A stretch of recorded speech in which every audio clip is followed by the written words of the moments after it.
Terima kasih atas kesempatannya. Saya dengan Putri Alinda Ratu Fitria dengan NIM 2019 310151.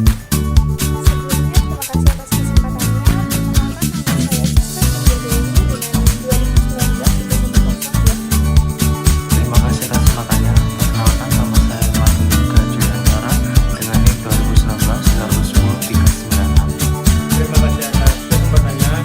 Perkenalkan, nama saya Novel Bayu dengan NIM 2019-2010-454.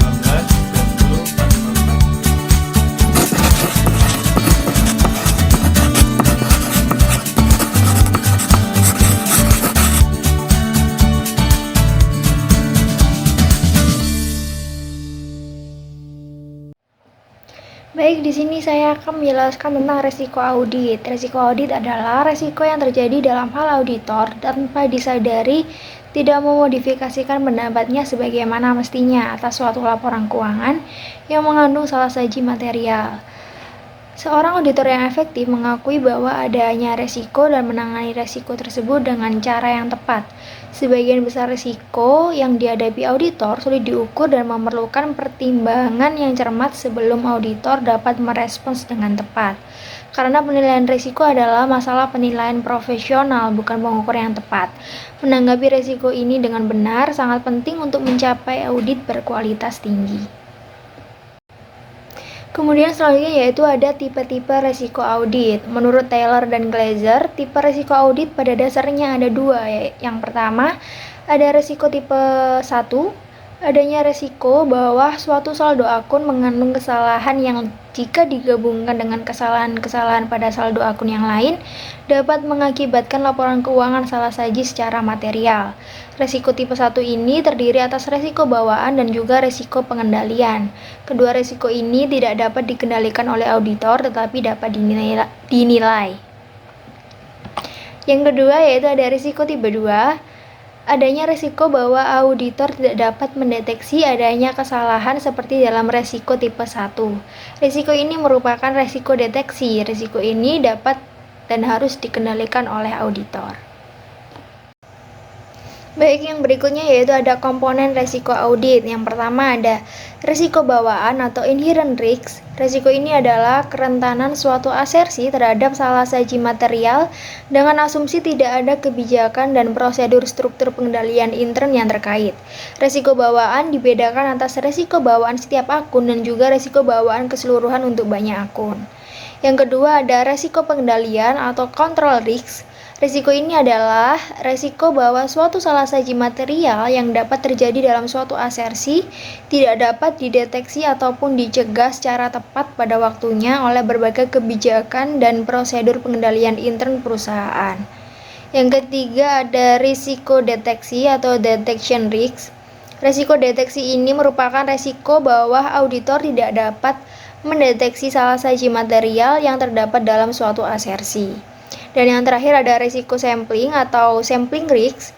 Resiko ini merupakan resiko bahwa kesimpulan yang diambil oleh auditor dari hasil pengujian terhadap karakteristik tertentu dari sampel atas item tertentu berbeda dengan kesimpulan yang dibuat dari seluruh populasi yang telah diuji. Untuk selanjutnya akan dijelaskan oleh rekan saya. Terima kasih. Di sini saya akan melanjutkan pembahasan dari rekan saya sebelumnya, yaitu mengenai prosedur penilaian risiko. Yang pertama yaitu ada permintaan keterangan dari manajemen dan pihak lain dalam entitas. Permintaan keterangan dari pihak yang bertanggung jawab atas tata kelola seperti dewan direksi atau komite audit dapat memberikan informasi tentang lingkungan persaingan atau strategi bisnis secara keseluruhan yang dapat memberikan wawasan penting tentang risiko bisnis klien secara keseluruhan. Pihak yang bertanggung jawab atas tata kelola seringkali terlibat dalam keputusan strategis dan operasional yang signifikan, seperti mengejar akuisisi atau lini bisnis baru. Akibatnya, mereka mungkin memiliki pengetahuan orang dalam yang dapat membantu auditor mengidentifikasi peningkatan risiko salah saji material. Yang kedua yaitu ada prosedur analitis.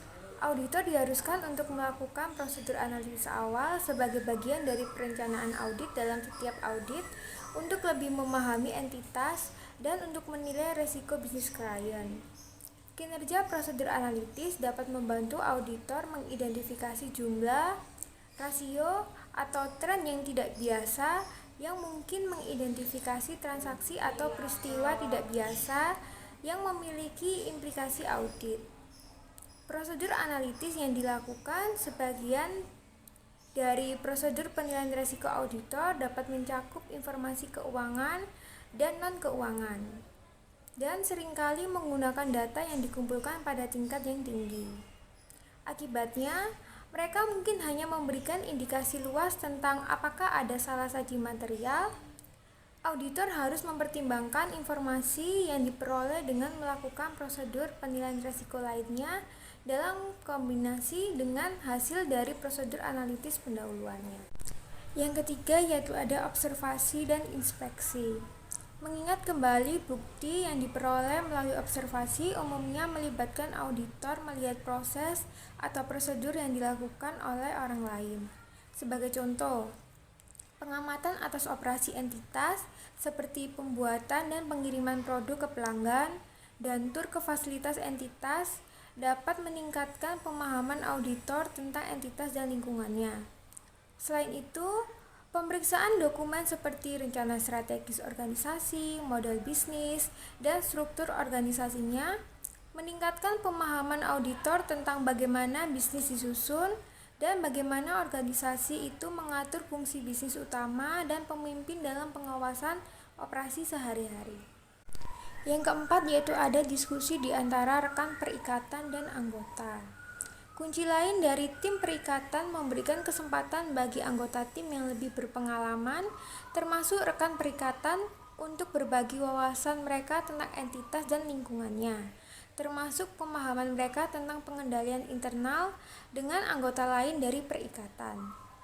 Diskusi harus mencakup pertukaran ide atau brainstorming di antara anggota tim perikatan tentang risiko bisnis dan bagaimana serta di mana laporan keuangan mungkin rentan terhadap salah saji material, baik karena kecurangan atau kesalahan. Dengan mengikutsertakan anggota tim perikatan dalam diskusi, semua anggota tim perikatan menjadi lebih terinformasi tentang potensi salah saji material dalam laporan keuangan dalam area spesifik audit yang ditugaskan kepada mereka. Yang kelima yaitu ada prosedur lain. Prosedur lain dapat dilakukan untuk membantu dalam penilaian auditor atas risiko salah saji material. Misalnya, informasi yang diperoleh selama penerimaan klien atau proses evaluasi lanjutan, seperti diskusi dengan pendahulu auditor atau wawasan yang diperoleh dari pemeriksaan latar belakang untuk perikatan klien baru, dapat meningkatkan kesadaran auditor akan risiko salah saji material. Demikian pula, bukti yang diperoleh selama pelaksanaan perikatan lain untuk klien, seperti perikatan terkait pajak, dapat memberikan pengetahuan penting tentang transaksi unik atau non-rutin yang mengindikasi peningkatan risiko salah saji material. Informasi yang diperoleh dari sumber eksternal seperti laporan analisis atau lembaga kredit, jurnal perdagangan dan ekonomi, dan publikasi peraturan dapat memperkuat pemahaman auditor tentang entitas dan lingkungannya untuk menilai risiko salah saji material. Selanjutnya yaitu mempertimbangkan risiko penipuan. Audit harus direncanakan dan dilaksanakan dengan sikap skeptisisme profesional dalam semua aspek perikatan, dengan menyadari kemungkinan bahwa salah saji material dapat terjadi terlepas dari pengalaman auditor sebelumnya dengan integritas dan kejujuran manajemen, klien, dan pihak yang bertanggung jawab atas tata kelola. Untuk membantu auditor dalam menilai risiko salah saji material akibat kecurangan, standar auditing menguraikan prosedur yang harus dilakukan auditor untuk memperoleh informasi dari manajemen tentang pertimbangan mereka atas kecurangan. Sebagai contoh, auditor harus menanyakan kepada manajemen tentang penilaian mereka atas risiko bahwa laporan keuangan mungkin salah saji secara material karena kecurangan. Pertimbangan auditor atas resiko salah saji material akibat kecurangan dibuat baik pada tingkat laporan keuangan maupun pada tingkat asersi untuk golongan transaksi, saldo akun, serta penyajian dan pengungkapan. Penilaian risiko auditor harus berlangsung selama audit, mengingat auditor dapat memperoleh pengetahuan dan informasi dari pelaksanaan prosedur audit yang menunjukkan kemungkinan adanya kecurangan. Selanjutnya yaitu ada identifikasi risiko signifikan. Sebagai bagian dari penilaian auditor atas risiko salah saji material, baik yang disebabkan oleh kecurangan atau kesalahan. Standar auditing mengharuskan auditor untuk menentukan apakah salah satu risiko yang diidentifikasi menurut pertimbangan profesional auditor merupakan risiko yang signifikan. Risiko signifikan mewakili risiko salah saji material yang diidentifikasi dan dinilai yang menurut pertimbangan profesional auditor memerlukan pertimbangan audit khusus. Identifikasi risiko signifikan karena kecurangan dan kesalahan adalah elemen inti dari perencanaan audit yang efektif. Standar audit mengharuskan auditor untuk memperoleh pemahaman tentang pengendalian entitas yang relevan dengan risiko signifikan untuk mengevaluasi desain dan penerapan pengendalian tersebut. Dan auditor harus melakukan pengujian substantif terkait dengan asersi yang dianggap memiliki risiko signifikan. Selanjutnya yaitu ada transaksi non-rutin. Transaksi non-rutin dapat meningkatkan risiko salah saji material karena transaksi ini seringkali melibatkan intervensi manajemen yang lebih luas, termasuk lebih mengandalkan pengumpulan dan pemrosesan data manual versus otomatis. Dan transaksi ini dapat melibatkan perhitungan yang rumit atau prinsip akuntansi yang tidak biasa, yang tidak tunduk pada pengendalian internal yang efektif karena sifat mereka yang jarang. Baik, yang selanjutnya yaitu ada resiko signifikan. Resiko signifikan juga terkait dengan hal-hal yang memerlukan pertimbangan signifikan karena mencakup pengembangan estimasi akuntansi yang menimbulkan ketidakpastian pengukuran signifikan. Kelas transaksi atau saldo akun yang didasarkan pada pengembangan estimasi akuntansi sering memerlukan pertimbangan signifikan yang subjektif atau kompleks karena didasarkan pada asumsi tentang peristiwa masa depan. Akibatnya, jenis-jenis transaksi atau saldo sering diidentifikasikan sebagai resiko yang signifikan. Selanjutnya akan dijelaskan oleh rekan saya. Terima kasih. Selanjutnya yaitu ada resiko penipuan. Karena penipuan umumnya melibatkan penyembunyian, maka dari itu mendeteksi salah saji material karena penipuan itu sangat sulit. Akibatnya, ketika auditor mengidentifikasi potensi resiko salah saji material karena kecurangan, standar audit mengharuskan auditor untuk mempertimbangkan resiko tersebut sebagai resiko yang signifikan, yang memicu respon yang diperlukan terhadap resiko tersebut. Selanjutnya yaitu ada mode resiko audit. Mode resiko audit membantu auditor memutuskan berapa banyak dan jenis bukti apa yang harus dikumpulkan untuk setiap tujuan audit yang relevan. Biasanya dinyatakan sebagai berikut, yaitu PDR sama dengan AAR per IR dikali CR, di mana PDR sama dengan resiko deteksi yang direncanakan, AAR sama dengan resiko audit yang dapat diterima, IR sama dengan resiko bawaan, CR sama dengan mengendalikan resiko. Hal ini menunjukkan hubungan antara mode resiko dan pemahaman bisnis dan industri klien. Auditor menggunakan mode resiko audit untuk mengidentifikasi lebih lanjut potensi salah saji dalam laporan keuangan secara keseluruhan dan pada tingkat tujuan audit untuk saldo akun tertentu, kelas transaksi, dan pengungkapan di mana salah saji paling mungkin terjadi. Sekian penjelasan dari saya, selanjutnya akan dibahas oleh rekan saya. Terima kasih. Terima kasih atas kesempatannya. Di sini saya akan melanjutkan materi tentang perbedaan bukti antar siklus. Pada baris pertama dalam tabel menunjukkan perbedaan antara siklus dalam frekuensi dan ukuran salah saji yang diharapkan pada tabel A. Hampir tidak ada salah saji yang diharapkan dalam penggajian dan personel, tetapi banyak yang diharapkan dalam persediaan dan pergudangan. Ada kemungkinan bahwa transaksi penggajian bersifat rutin, sementara terdapat kompleksitas yang cukup besar dalam pencatatan dan penilaian persediaan. Yang kedua, demikian pula pengendalian internal yang diyakini berbeda dalam efektivitas antara 5 siklus pada tabel B. Misalnya, pengendalian internal dalam penggajian dan personalia dianggap sangat efektif, sedangkan pengendalian dalam persediaan dan pergudangan dianggap tidak efektif. Setelah itu, akhirnya auditor telah memutuskan dengan kemauan rendah bahwa salah saji material ada setelah audit selesai untuk semua 5 siklus pada tabel C. Adalah umum bagi auditor untuk menginginkan kemungkinan salah saji yang sama rendahnya untuk setiap siklus setelah audit selesai untuk mengizinkan penerbitan laporan audit opini yang tidak termodifikasi. Dan yang terakhir itu pertimbangan pada tabel A, B, C mempengaruhi keputusan auditor tentang sifat, waktu, dan luasnya bukti yang tepat untuk dikumpulkan pada ke tabel D. Misalnya karena auditor mengharapkan sedikit salah saji dalam penggajian dan personel pada tabel A dan pengendalian internal efektif pada tabel B, serta auditor merencanakan lebih sedikit bukti pada tabel D daripada inventaris dan pergudangan.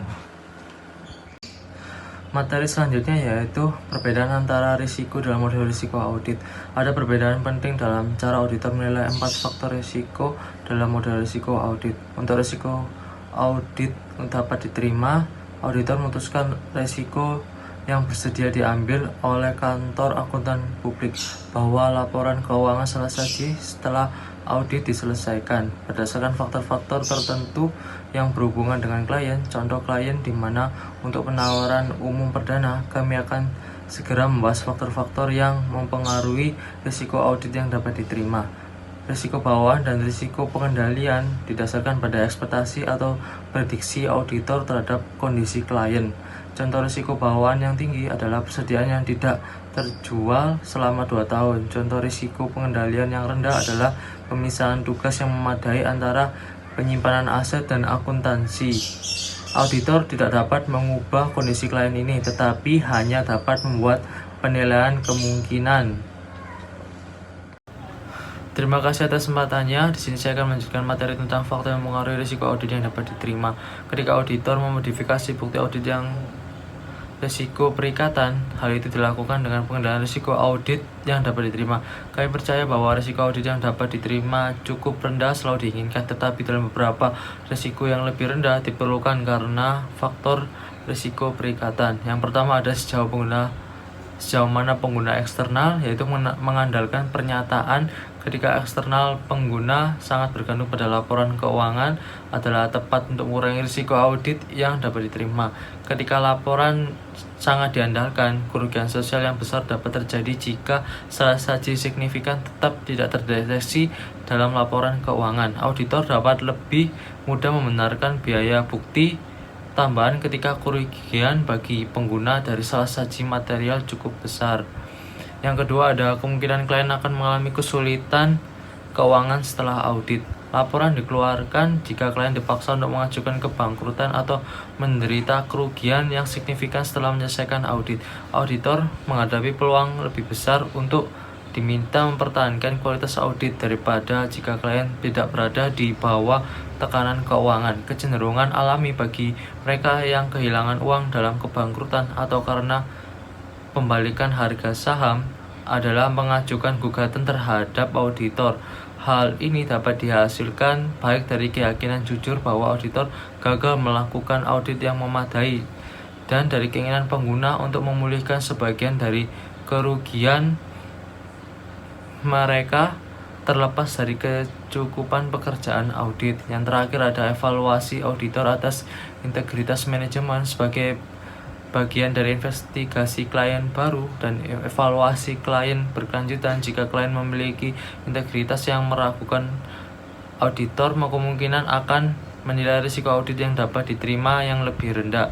Perusahaan dengan integritas rendah sering melakukan urusan bisnis mereka dengan cara mengakibatkan konflik dengan pemegang saham, regulator, dan pelanggan mereka.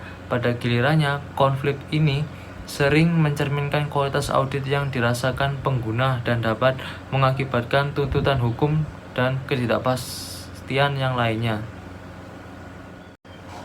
Terima kasih atas kesempatannya. Di sini saya akan menunjukkan materi tentang menilai risiko inheren. Dimasukkannya risiko inheren dalam model risiko audit menunjukkan bahwa auditor harus berusaha untuk memprediksi di mana salah saji yang mungkin dan paling kecil kemungkinannya dalam segmen laporan keuangan. Informasi ini mempengaruhi jumlah bukti yang perlu dikumpulkan oleh auditor, penugasan staf, dan penelahan dokumentasi audit. Auditor harus menilai faktor-faktor yang membentuk risiko dan memodifikasi bukti audit. Untuk mempertimbangkannya, auditor harus mempertimbangkan beberapa faktor utama ketika menilai risiko bawaan, yaitu sifat bisnis klien, hasil audit sebelumnya, keterlibatan awal versus berulang, pihak terkait, transaksi kompleks atau tidak rutin, pertimbangan yang diperlukan untuk mencatat saldo akun dan transaksi dengan benar, hiasan populasi, faktor-faktor yang terkait dengan pelaporan keuangan penipuan, dan yang terakhir ada faktor-faktor yang terkait dengan penyalahgunaan aset. Yang pertama, sifat bisnis klien. Risiko bawaan untuk tujuan audit dipengaruhi oleh sifat bisnis klien. Misalnya, produsen elektronik menghadapi persediaan usang yang lebih besar daripada pabrikan baja. Risiko bawaan kemungkinan besar bervariasi dari bisnis ke bisnis. Untuk akun seperti persediaan, piutang, dan pinjaman, serta investasi, properti, pabrik, dan peralatan. Sifat bisnis klien harus memiliki sedikit atau tidak berpengaruh pada risiko bawaan untuk akun seperti uang tunai, wesel, dan hutang hipotek. Dan selanjutnya yaitu hasil audit sebelumnya. Salah saji ditemukan pada audit tahun sebelumnya memiliki kemungkinan yang tinggi terjadi lagi pada audit tahun berjalan karena banyak jenis salah saji yang bersifat sistemik dan organisasi yang seringkali lambat melakukan perubahan untuk menghilangkannya. Oleh karena itu, seorang auditor jika lalai, hasil audit tahun sebelumnya diabaikan selama pengembangan program audit tahun berjalan. Sebagai contoh, jika auditor menemukan salah saji penilaian persediaan yang signifikan dalam audit tahun lalu, auditor kemungkinan akan menilai risiko bawaan tinggi mungkin dalam audit tahun berjalan, dan pengujian ekstensif harus dilakukan sebagai sarana untuk menentukan apakah kekurangan dalam sistem klien telah diperbaiki. Terima kasih atas kesempatannya. Di sini saya akan melanjutkan bagian dari keterlibatan awal versus berulang, yaitu auditor memperoleh pengalaman dan pengetahuan tentang kemungkinan salah saji setelah mengaudit klien selama beberapa tahun.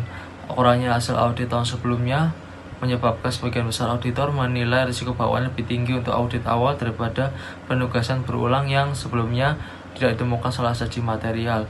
Sebagian besar auditor menerapkan risiko bawaan lebih tinggi pada tahun pertama audit dan menguranginya di tahun berikutnya karena mereka memperoleh lebih banyak pengetahuan tentang klien. Yang selanjutnya yaitu pihak terkait, transaksi antara perusahaan induk, anak perusahaan, antara manajemen, dan juga entitas perusahaan. Ada contoh transaksi berelasi sebagaimana ditentukan oleh standar akuntansi. Karena transaksi ini tidak terjadi antara dua pihak independen yang berurusan di panjang tangan, kemungkinan yang lebih besar ada bahwa mereka mungkin salah saji atau diungkapkan secara tidak memadai dan menyebabkan peningkatan risiko bawaan. Dan setelah itu ada transaksi kompleks atau non-rutin transaksi yang tidak biasa bagi klien, yang melibatkan kontrak dan juga yang melibatkan panjang atau kompleks. Lebih mungkin dicatat secara tidak benar daripada transaksi rutin karena klien sering kurang berpengalaman dalam mencatatnya. Contohnya termasuk kerugian kebakaran, akuisisi properti besar, pembelian investasi yang kompleks, dan juga perubahan restrukturisasi yang dihasilkan dari operasi yang dihentikan. Dengan mengetahui bisnis klien dan meninjau risalah rapat, auditor dapat menilai konsekuensi dari transaksi kompleks atau tidak rutin. Baik, di sini saya akan melanjutkan penjelasan dari rekan saya, yaitu mengenai menilai risiko inherent. Jadi selanjutnya ada pertimbangan diperlukan untuk mencatat saldo dan transaksi dengan benar. Banyak saldo akun seperti investasi tertentu dicatat pada nilai wajar, penyisian piutang tak tertagih, persediaan utang, penurunan nilai aset, kewajiban untuk pembayaran garansi, perbaikan besar versus penggantian sebagian aset, dan cadangan kerugian pinjaman bank memerlukan estimasi, dan banyak pertimbangan manajemen berhubungan dengan penilaian. Karena mereka membutuhkan pertimbangan yang cukup besar, kemungkinan salah saji meningkat, dan sebagai akibatnya auditor harus meningkatkan risiko bawaan. Selanjutnya ada riasan populasi. Seringkali item individual yang membentuk total populasi juga mempengaruhi ekspektasi auditor atas salah saji material. Sebagian besar auditor menggunakan risiko inherent yang lebih tinggi untuk penilaian piutang usaha, di mana sebagian besar akun secara signifikan terlambat daripada di mana sebagian besar akun lancar. Contoh item yang memerlukan risiko inherent yang lebih tinggi yaitu transaksi dengan perusahaan afiliasi, jumlah yang jatuh tempo dari petugas, pengeluaran kas yang dibayarkan ke kas, dan piutang yang beredar selama beberapa bulan. Situasi ini memerlukan penyelidikan yang lebih besar karena kemungkinan salah saji yang lebih besar daripada yang terjadi dengan transaksi yang lebih umum. Yang terakhir ada faktor-faktor yang terkait dengan penipuan pelaporan keuangan dan penyalahgunaan aset. Dalam konsep dan praktik sulit untuk memisahkan faktor kecurangan menjadi risiko audit yang diterima, risiko bawaan, dan risiko pengendalian. Misalnya manajemen yang tidak memiliki integritas dan termotivasi untuk salah saji laporan keuangan merupakan salah satu faktor risiko audit yang dapat diterima, tetapi juga dapat mempengaruhi risiko pengendalian. Demikian pula beberapa faktor risiko lain yang mempengaruhi karakteristik manajemen adalah bagian dari lingkungan pengendalian ini. Ini termasuk sikap tindakan dan kebijakan yang mencerminkan sikap keseluruhan manajemen puncak tentang integritas dan nilai-nilai etika, dan komitmen terhadap kompetensi.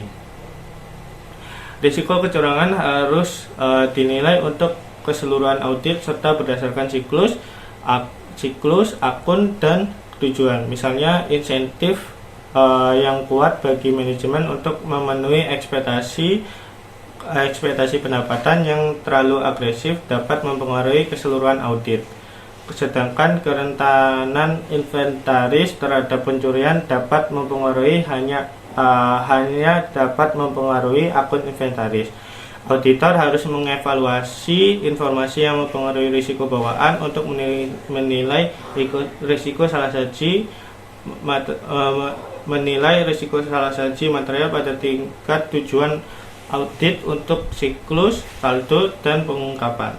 Beberapa faktor yang seperti keterlibatan awal versus keterlibatan berulang akan mempengaruhi banyak atau mungkin semua siklus, sedangkan yang lain seperti transaksi non-rutin hanya akan mempengaruhi akun khusus dan tujuan audit. Selanjutnya saya akan menjelaskan tentang hubungan risiko dengan bukti dan faktor mempengaruhi risiko. Baik, di sini saya akan melanjutkan penjelasan saya tentang hubungan risiko dengan bukti dan faktor yang mempengaruhi risiko. Auditor merespon risiko terutama dengan mengubah tingkat pengujian dan jenis prosedur auditnya, termasuk memasukkan ketidakpastian dalam prosedur audit yang digunakan. Selain memodifikasi bukti audit, ada dua cara lain agar auditor dapat mempengaruhi audit untuk merespon risiko. Yang pertama, perjanjian mungkin membutuhkan staf yang lebih berpengalaman. Jadi, kantor akuntan publik harus mengatur semua penugasan dengan staf yang kualifikasi. Untuk klien dengan risiko audit yang rendah yang dapat diterima, perhatian khusus diperlukan dalam penempatan staf dan pentingnya skeptisme profesional harus ditekankan.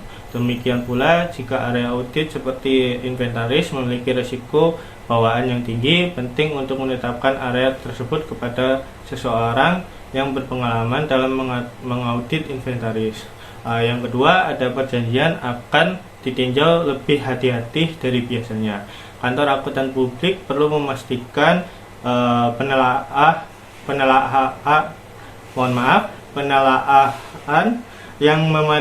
yang memadai atas file audit yang mendokumentasikan perencanaan auditor, akumulasi bukti dan kesimpulan, dan hal-hal lain dalam audit. Ketika risiko audit yang dapat diterima rendah, tinjauan yang lebih ekstensif sering diperlukan, termasuk tinjauan oleh personel yang tidak ditugaskan dalam perikatan. Jika risiko salah saji material, kombinasi risiko inherent dan risiko pengendalian tinggi untuk tujuan audit tertentu untuk suatu akun, peninjauan kemungkinan akan menghabiskan lebih banyak waktu untuk memastikan bukti tersebut tepat dan dievaluasi dengan benar. Baik, di sini saya akan melanjutkan penjelasan saya terkait yang selanjutnya, yaitu terkait kinerja, materialitas dan risiko terhadap audit terkait saldo tujuan. Dalam praktik umumnya, untuk menilai risiko bawaan dan risiko pengendalian untuk setiap tujuan audit terkait saldo, tidak lazim untuk mengalokasikan materialitas ke tujuan tersebut. Auditor dapat secara efektif mengasosiasikan sebagian besar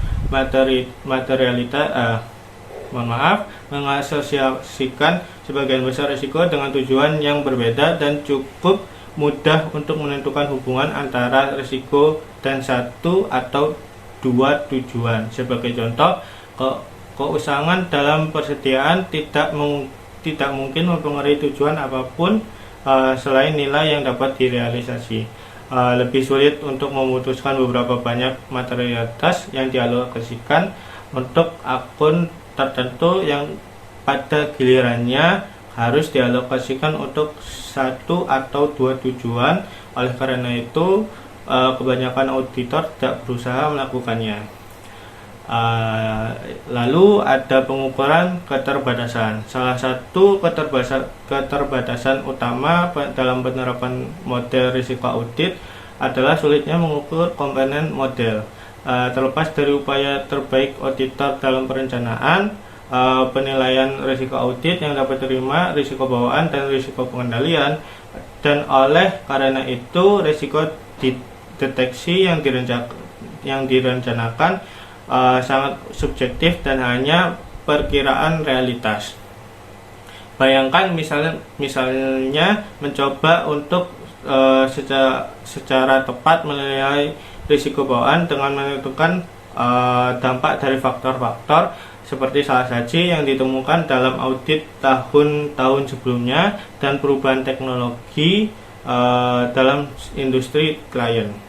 Untuk mengimbangi masalah pengukuran ini, banyak auditor menggunakan istilah pengukuran yang luas dan subjektif seperti rendah, sedang, dan tinggi. Selanjutnya, saya akan menjelaskan tentang merevisi risiko dan bukti. Baik, di sini saya akan melanjutkan penjelasan saya tentang merevisi risiko dan bukti. Model risiko audit terutama merupakan model perencanaan, dan oleh karena itu penggunaannya terbatas dan mengevaluasi hasil. Tidak ada kesulitan yang terjadi ketika auditor mengumpulkan bukti yang direncanakan dan menyimpulkan bahwa penilaian setiap risiko adalah wajar atau lebih baik dari yang diperkirakan semula. Auditor akan menyimpulkan bahwa bukti yang cukup dan tepat telah dikumpulkan untuk tujuan audit yang terkait dengan akun atau siklus tersebut. Auditor akan menyimpulkan bahwa bukti yang cukup dan tepat telah dikumpulkan untuk tujuan audit yang terkait dengan akun atau siklus tersebut. Namun kehati-hatian khusus harus dilakukan ketika auditor memutuskan berdasarkan akumulasi bukti bahwa penilaian awal atas risiko pengendalian atau risiko bawaan terlalu rendah atau risiko audit yang dapat diterima dilebih-lebihkan. Dalam keadaan seperti itu, auditor harus mengikuti pendekatan dua langkah, yaitu yang pertama, auditor harus merevisi penilaian awal atas risiko yang sesuai, melanggar kehati-hatian untuk membiarkan penilaian asli tidak berubah jika auditor tahu itu tidak pantas. Yang kedua, ada auditor harus mempertimbangkan pengaruh revisi terhadap persyaratan bukti tanpa menggunakan model risiko audit. Jika yang direvisi digunakan dalam model risiko audit untuk menentukan risiko deteksi terencana yang direvisi, ada bahaya jika tidak cukup meningkatkan bukti. Sebaiknya auditor harus hati-hati dalam hal mengevaluasi implikasi dari revisi risiko dan memodifikasi bukti dengan tepat di luar model risiko audit. Baik, di sini saya akan melanjutkan penjelasan saya mengenai hubungan risiko dan materialitas untuk bukti audit. Konsep materialitas dan risiko dalam audit terkait erat dan tidak dapat dipisahkan. Risiko adalah ukuran ketidakpastian, sedangkan materialitas adalah ukuran besarnya atau ukuran.